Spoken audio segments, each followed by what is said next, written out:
Good afternoon. My name is Mark Hatfield, and for my fine arts visual presentation, I'm going to be going over the seated couple from chapter 38, which covers African arts from the 1800s to the 1980s. The seated couple was carved in the early to mid 1800s by the Dogon people of West Africa.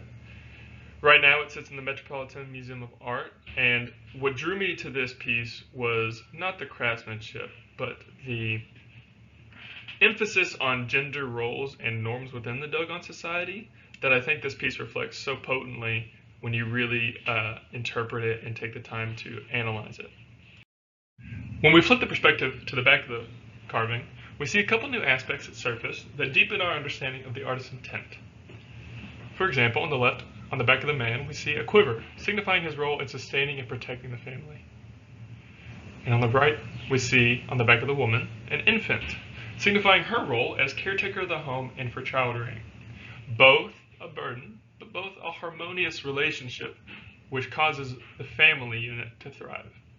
An important note about Dogon society as compared to other Western societies of the time, they were monogamous, not polygamous, which means for one man to marry many women.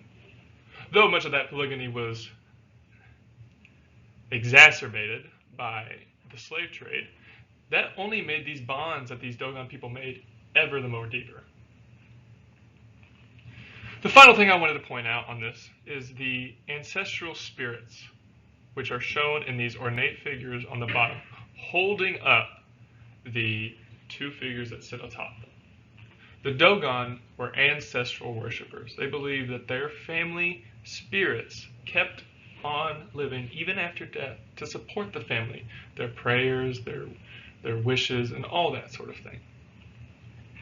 So, in much the same way that the quiver is on the back of the man and the infant is on the back of the woman, the weight of the whole family unit rests on top of the ancestors that came before.